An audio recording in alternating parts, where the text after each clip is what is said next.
Bonjour et bienvenue dans le tout premier épisode du podcast Tout est déjà là. Aujourd'hui, je vais te parler de mon parcours de formation depuis 2011 pour qu'on puisse faire connaissance, mais je vais surtout te partager ce que j'en ai appris et 2 conseils indispensables pour bien choisir tes formations de yoga. On se retrouve juste après l'introduction. À tout de suite! Bienvenue sur Tout est déjà là, le podcast qui accompagne ton éveil et te donne des clés pour une vie plus consciente. Je suis ton hôte, Anne-Gaëlle Guillot, guide de yoga depuis plus de 10 ans, mais aussi tisseuse et tarologue depuis bien plus longtemps. Ce podcast, je l'ai imaginé tel que j'aurais aimé le rencontrer lorsque j'ai initié mon cheminement vers ma spiritualité il y a plus de 20 ans. Dans ce podcast, tu découvriras mes partages d'expériences, mes questionnements, des épisodes de pratique, mais aussi des interviews de personnes inspirantes qui ont un jour croisé ma route. Mon intention est de te guider et de t'offrir des pistes de réflexion et d'action pour t'aider toi aussi à te reconnecter à ton pouvoir personnel, car tout est déjà en toi.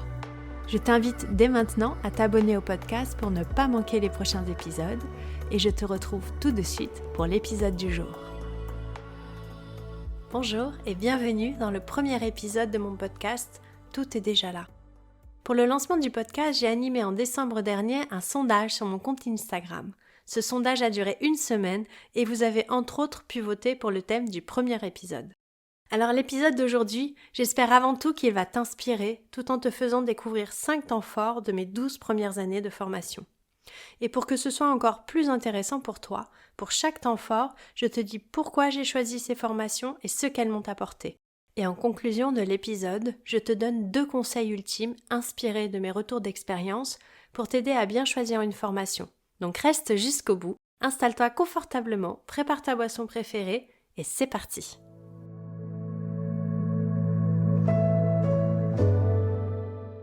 Le premier temps fort sur mon parcours de formation pour devenir guide de yoga a été, comme pour beaucoup d'entre nous, une formation 200 heures. Je suivais un guide de Hatha Yoga depuis 2007 qui nous partageait des textes et ses observations lors de satsang, qui sont des moments où un gourou partage ses expériences et connaissances pour nourrir notre cheminement. Et je trouvais ces moments riches et passionnants. Alors si tu ne le sais pas déjà, sache que je suis d'un naturel curieux et autonome. Donc forcément, j'ai ressenti le besoin de m'immerger dans le yoga pour en savoir plus sur sa philosophie, mais pas du tout dans l'optique d'enseigner. On est en 2011 et à l'époque, il n'y avait pas autant de possibilités qu'aujourd'hui pour accéder à des enseignements sur le yoga. En toute honnêteté, ce premier 200 heures, je l'ai choisi parmi les 2 formations qui étaient alors proposées à Paris. Ce qui a influencé mon choix est que la formation de Gérard Arnault était sur 1 année et en plusieurs semaines. Donc hyper pratique à gérer avec mon boulot de l'époque et mes congés payés. Et il n'y avait pas de prérequis autre qu'un entretien avec lui et il s'était plutôt bien passé. L'autre formation était une formation sur 4 ans en Hatha Yoga et à l'époque je pensais suivre mon guide de yoga pendant encore très longtemps, donc je ne cherchais pas une nouvelle lignée dans cette pratique. Alors j'ai suivi le 200 heures en Vinyasa et en Hatha Yoga de 2011 à 2012 et j'aimerais vraiment te dire que j'ai beaucoup appris sur la philosophie du yoga, mais alors ça n'a pas du tout été le cas. En revanche, j'ai énormément pratiqué puisqu'on pratiquait de 5 à 7 heures par jour, ce qui m'a permis d'incarner les asanas et les indications pour guider les pratiquants dans les séquences de Vinyasa Yoga. Bon, je voulais pas du tout enseigner, mais au moins ça a nourri ma pratique personnelle.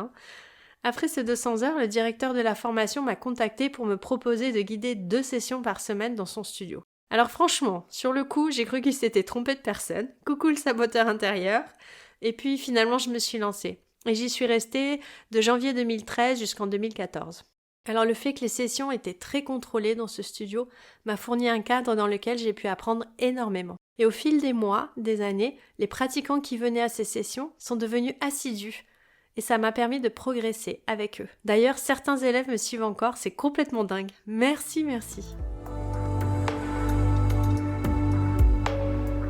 Le second temps fort a été ma rencontre avec le Yin Yoga lors d'un atelier sur 2 jours en 2012.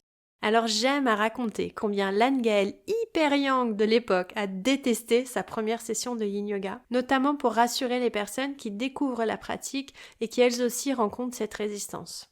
Mais j'aime tout autant la fin de l'histoire où je me suis enfin posée sur le second atelier, étalée sur un bolster, vous savez ces gros coussins qui nous accompagnent en Yin Yoga et en restaurative, avec un large sourire aux lèvres. Les guides de l'atelier, Biff Mithofer et Prema Mai animaient une formation quelques semaines plus tard et bien évidemment, j'étais sur le tapis dès la première heure. Là, j'avoue, ça a été une grande révélation pour moi et j'ai d'ailleurs suivi Biff sur ces 3 modules. J'ai même eu la chance de l'assister lors de festivals et d'ateliers jusqu'en 2015. J'ai énormément appris sur le Yin Yoga, mais aussi sur la transmission et les relations humaines. J'ai adoré leur gentillesse, leur simplicité et leurs univers très riches. Celui de Biff, tissé d'histoire et de symbolique, et celui de Prema, baigné dans l'hindouisme. En 2015, j'ai eu la folle envie d'approfondir le Vinyasa Yoga, une pratique dynamique, et plus précisément le Prana Flow Vinyasa créé par Shivare. La fluidité et le lien avec la spiritualité du yoga dans les séquences m'ont convaincu de prendre le train jusqu'à Amsterdam pour pratiquer et apprendre auprès de Shiva. Pour ce 3e temps fort, une fois encore, même si je débarquais de nulle part et que sans le savoir, j'étais tombée sur le module le plus physique du cursus, et avec Shiva, la dimension Yang est réellement intense, crois-moi. J'ai adoré ce module, au point de suivre auprès de Shiva et de 3 de ses assistantes seniors 470 heures de module de Prana Flow entre 2015 et 2020. Chaque module était riche et complétait parfaitement ma vision de la transmission du yoga aujourd'hui. Chaque séquence nourrissait mon corps et mon cœur. Les playlists étaient complètement dingues et j'ai rencontré des personnes avec lesquelles je grandis encore aujourd'hui. Sur ce cursus, pour être totalement transparente avec toi, je n'ai pas validé mes acquis pour avoir le diplôme 300 heures. Je suis devenue maman et filmer X heures de vidéos pour obtenir le papier n'était plus ma priorité. J'ai énormément appris, des outils pour tisser des séquences qui me ressemblent, des pistes pour creuser la spiritualité du yoga. Bref, pendant ces modules, j'ai grandi, mon cœur et mon âme ont été gonflés à bloc et franchement, le diplôme n'était plus dans la balance. Alors bien sûr, là, je t'en parle comme si ça avait été une décision facile à prendre, mais je peux te dire que la partie perfectionniste de mon étincelle de vie a mis un moment à être OK avec elle, mais mon cœur en avait décidé autrement. En 2018, j'ai eu envie d'en apprendre plus sur la philosophie traditionnelle du yoga. Oui, tu verras au fil de nos épisodes, j'ai beaucoup d'envie et beaucoup de sujets qui m'attirent. Alors pour ce 4e temps fort, j'ai décidé d'aller m'instruire auprès d'une grande dame, Brenda Feuerstein, l'épouse de Georg Feuerstein qui nous a quittés en 2012. Georg était un universitaire et il a étudié, écrit et transmis beaucoup sur le yoga et surtout sur sa philosophie. Brenda l'a énormément assistée sur ce chemin, mais elle est elle-même une grande guide dans ce domaine. J'ai la chance de suivre auprès d'elle depuis 2018 une transmission sur la philosophie traditionnelle du yoga. J'apprends énormément sur la philosophie du yoga, enfin, 10 ans plus tard. J'apprends aussi sur la spiritualité, les origines du yoga moderne, sur les textes sacrés, l'évolution de la pratique au fil du temps, bref, je me régale. J'ai également suivi en 2022 une formation 100 heures auprès de Brenda sur le pranayama, les techniques de respiration yogique. Alors cette année passée à apprendre cette pratique a été incroyable. Déjà, Brenda est un être humain unique. Elle est d'une gentillesse et d'un professionnalisme que je n'ai que très rarement trouvé sur mon chemin. Et la formation en elle-même m'a permis de lever le voile sur le pranayama, de m'immerger dans leurs pratiques et de les intégrer à ma pratique personnelle et ensuite à ma transmission. Bref, ça a été une rencontre incroyable et au-delà de toutes mes espérances. Le dernier temps fort que je vais te partager date de 2023 et je ne peux que te parler de ce qui m'a décidé à suivre cette formation puisqu'elle débute en avril 2024. Alors depuis 2018, je me reconnecte à ma voix VOIX. Pendant des années, je n'ai pas su utiliser ma voix, que ce soit pour me faire entendre, comprendre ou pour transmettre. Alors oui, j'arrivais à présenter des PowerPoint en réunion devant 20 personnes, à guider des sessions de yoga devant plus de 100 personnes sur une péniche, à guider des formations, mais j'avais souvent ce malaise de ne pas réussir à me faire comprendre. Tu vois peut-être de quoi je parle. J'ai suivi quelques sessions avec une super coach vocale en 2019 et ensuite une immersion sur 3 modules de yoga de la voix et de chant en 2023. Et là vraiment, le chant de mantra m'a emportée. J'avais déjà ressenti ça lors de sessions de chant avec Prema, une sensation de vibration à l'unisson avec je sais pas quoi en fait, franchement, mais puissant. En tout cas, après chaque session de mantra, je sentais bien que ma voix était plus juste. Alors l'été dernier, j'ai contacté Nathalie et Adam qui proposent une immersion sur plusieurs mois dans le Drupad, le chant indien traditionnel, et le chant de mantra. J'ai décidé de suivre le cursus après un échange et un week-end entier à vibrer et à chanter avec eux à La Rochelle. Leur simplicité, leur technicité, leur gentillesse et leur connexion à leur pratique qui transparaît dans leur transmission m'ont inspiré. Il me tarde vraiment de commencer les enseignements, mais aussi de partir en Inde avec eux. Ce sera sûrement l'objet d'un épisode futur dans ce podcast. L'épisode d'aujourd'hui, comme je te le disais en introduction, ne relate que 5 temps forts de ces 12 dernières années. Et ça a été dur de choisir, crois-moi. Mais tu l'auras sans doute compris. En dehors du 200 heures initial, j'ai toujours choisi mes formations parce que les guides m'ont touchée par leur personnalité, leur parcours et leur façon de transmettre qui pousse à l'autonomie. Je n'ai jamais choisi une formation pour des questions de praticité ou d'urgence à me former. J'ai toujours écouté mon cœur. Je n'ai pas hésité à aller à Amsterdam sur plusieurs années, à plusieurs reprises, à utiliser mes congés payés quand j'en avais encore, ou à prendre l'avion et le bus et faire du stop au milieu de nulle part en Colombie-Britannique pour participer à ces moments uniques. Alors bien évidemment, il m'a parfois fallu attendre des mois, voire des années pour pouvoir me payer certaines de ces formations de yoga. Mais ça en a toujours valu la peine. Je ne me suis jamais mise en danger matériellement et le timing était toujours parfait. Il est important de garder en tête qu'il faut du temps pour assimiler, pour tester et pour incarner. Il faut tout simplement laisser le temps au temps pour que les belles choses prennent vie. Les formations, que ce soit celles que j'ai suivies ou celles que j'anime, sont des moments de vie.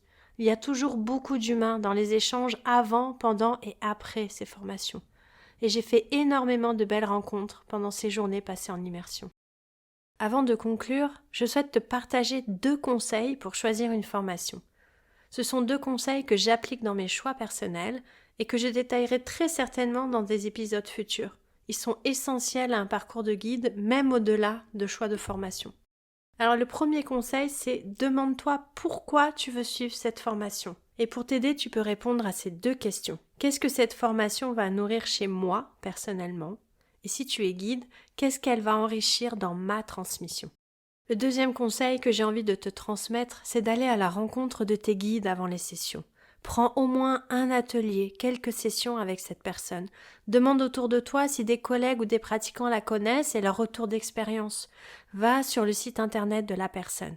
En clair, assure-toi que sa transmission est alignée avec tes valeurs et tes besoins avant de passer plusieurs journées, plusieurs mois, voire plusieurs années avec cette personne pendant une formation, qui encore une fois sont des moments intenses où tu veux te sentir accompagné dans un cadre sécurisant.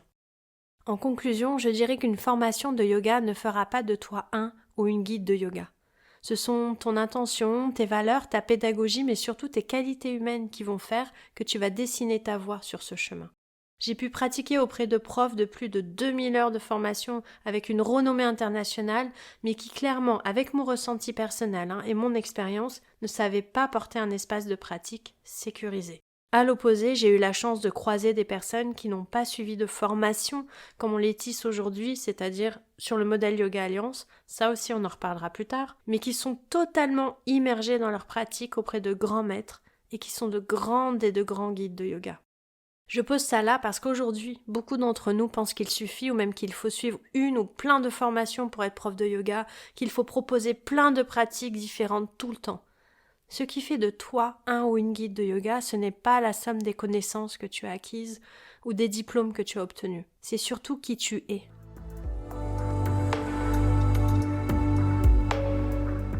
Merci infiniment pour ton écoute. Je sais combien le temps est précieux et ça me touche que tu sois là. J'espère que l'épisode d'aujourd'hui t'a inspiré.